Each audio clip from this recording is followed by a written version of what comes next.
तो गाइस अगर आप देखेंगे तो यहाँ पर हमने काफी सारी सब्जियां लगाई हुई हैं और इन सब्जियों में आज हम फर्टिलाइजर देने वाले हैं। ये वाला इसको हमने अपने घर में ही तैयार किया है और इसको हमने तैयार किया है कुछ इस तरीके से। यहाँ पर अगर आप देखेंगे तो ये हमारा केले के छिलके हैं, इसमें आपको निकाल के दिखा रहे हैं, आप समझ पाएंगे। ये देखिए आप, ये हमारे केले के छिलके हैं, इनको हमने पानी में डिप कर दिया और इसके जितने भी मिनरल्स वगैरह थे वो सारे हमारे पानी में आ गए और उसका कलर भी चेंज हो गया। ये 7 दिन में कुछ इस तरीके का बन जाता है। ये 7 दिन हमारा कंप्लीट वाला है और यहाँ पर जो है ये हमारा 4 दिन पुराना है, मतलब इसमें अभी 3 दिन और लगेंगे इसको पूरी तरीके से कंप्लीट होने में। तो हमारा जो पहले से रखा हुआ है इसका आज हम यूज करेंगे और साथ ही आज हम आपसे एक बहुत ही इंपॉर्टेंट टॉपिक पर बात करेंगे कि हमें अपने पौधों में फर्टिलाइजर कब देना है, किस चीज को चेक करके देना है, कितना देना है, किन पैरामीटर्स को हमें अच्छे से ध्यान रखना है खाद देते टाइम। और आज की वीडियो में हम जो आपको बात बताएंगे वो अगर आप फॉलो नहीं करेंगे तो आपका फर्टिलाइजर भले कितना ही पावरफुल क्यों ना हो, कितना ही अच्छा क्यों ना हो, वो अच्छे से काम नहीं करेगा। और अगर आप हमारे इन पैरामीटर्स को फॉलो करते हैं तो उससे आपका फर्टिलाइजर भले पावरफुल ना हो उतना, लेकिन फिर भी वो अच्छा खासा रिजल्ट दे देगा। तो फिर चलिए इस वीडियो को शुरू करते हैं और जानते हैं उन पैरामीटर्स को जो कि हमें एक फर्टिलाइजर देते टाइम याद रखना है। चलिए वीडियो शुरू करते हैं। तो गाइस हमें खाद देते टाइम सबसे पहले क्या याद रखना है कि हमारी जो इनकी मिट्टी है ये ऐसी टाइट नहीं रहनी चाहिए। आपको इसको ऐसे भुरभुरी करनी है, मिट्टी को करीब 1-1.5 इंच तक आपको इसको अच्छी तरीके से भुरभुरी करनी है ऐसे करके।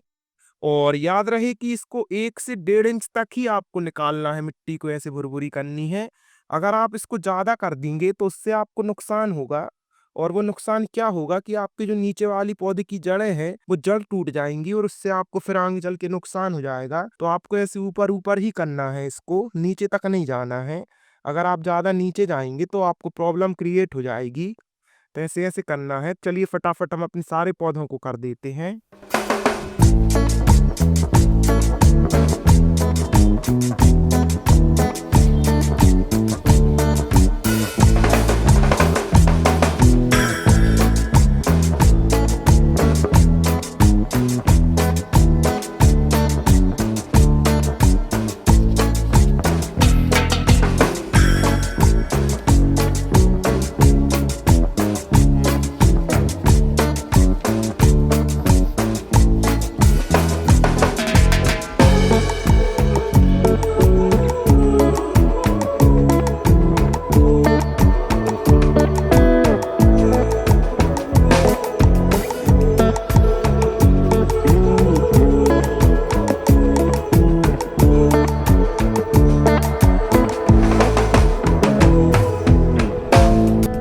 तो अभी हमने मिट्टी को अच्छे तरीके से ऐसे करके क्रश कर तो दिया है, पूरी ऐसी भुरभुरी हो गई है।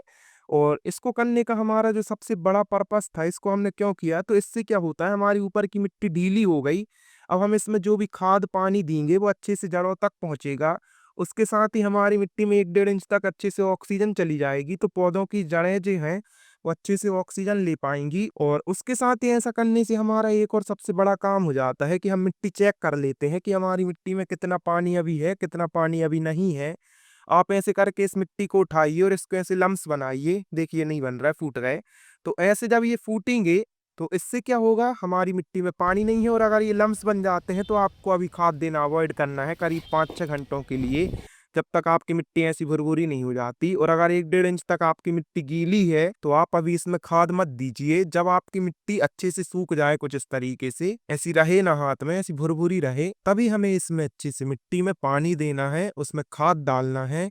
और हाँ, जो आप पानी इसमें दे रहे हो उसी में खाद ऐड कर लीजिए और फिर खाद डालिए। उससे क्या होगा कि आपकी वाटरिंग भी हो जाएगी और वाटरिंग के साथ आपकी खाद भी चली जाएगी जड़ों में अच्छे से। और अगर हमारी मिट्टी गीली रहती है तो ऊपर की मिट्टी हमारी टाइट सी रहती है, और अगर हम गीली मिट्टी में वाटरिंग कर देते हैं तो उससे हमारी जड़ों में अच्छे से फर्टिलाइजर नहीं पहुंच पाता और हमारा फर्टिलाइजर अच्छे से काम नहीं करता। इसलिए हमें ऐसा करना है। ये स्टेप काफी इंपॉर्टेंट है पौधों में खाद देते टाइम, तो इस चीज का आप जरूर ध्यान रखें। और खासकर ऐसी फ्लावरिंग स्टेज में तो आपको याद रखना ही है। तो ऐसे करके आपको इनको खुदा लेना है, पूरी मिट्टी को भुरभुरी कर लेनी है। उसके बाद हमें क्या करना है, हमारा जो ये फर्टिलाइजर है इसको आप बाल्टी में पानी ले लीजिए, जितना आपको इनमें डालना डालना है उतना पानी लीजिए। अगर आपको 4 लीटर पानी लग रहा है अपने पूरे पौधों में डालने के लिए, तो आप 2 लीटर पानी लीजिए और उसमें 2 लीटर खाद मिला लीजिए, ये वाली। और इस खाद को मिलाने के बाद आप क्या करिए, इन पौधों में अपना जो आप जितना पानी देते हैं, 4 लीटर देते हैं, तो आप 4 लीटर सारे पौधों में पानी दे दीजिए। 2 लीटर आपकी खाद हो गई, 2 लीटर आपका पानी हो गया। ऐसे करके आप पौधों में देंगे तो इससे आपको काफी अच्छा रिजल्ट मिलेगा।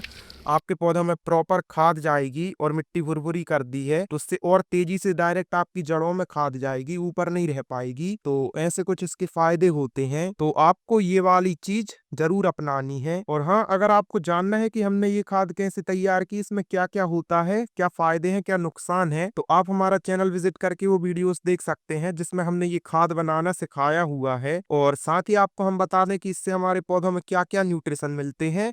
तो इससे हमारे पौधे में मैग्नीशियम, पोटेशियम और कैल्शियम अच्छे तरीके से पूरा हो जाता है। और यही एक फ्लावर आने के टाइम में काफी इंपॉर्टेंट चीज होती है। एक इसके साथ पोटेशियम और होना चाहिए, वो शायद होता है, इसमें कम मात्रा में होता है। तो ऐसे कुछ इसके फायदे हो जाते हैं। ये 3 न्यूट्रिशन हमारे पौधे में काफी अच्छे तरीके से मिल जाते हैं। तो फिर चलिए अभी हम अपने इस खाद को फटाफट सारे पौधों में डाल देते हैं।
तो अभी हमने अपने पौधों में अपने खाद वगैरह को डाल दिया है और इस वीडियो को हम यहीं एंड करते हैं और मिलते हैं आपसे कल किसी और ऐसी इंटरेस्टिंग वीडियो के साथ।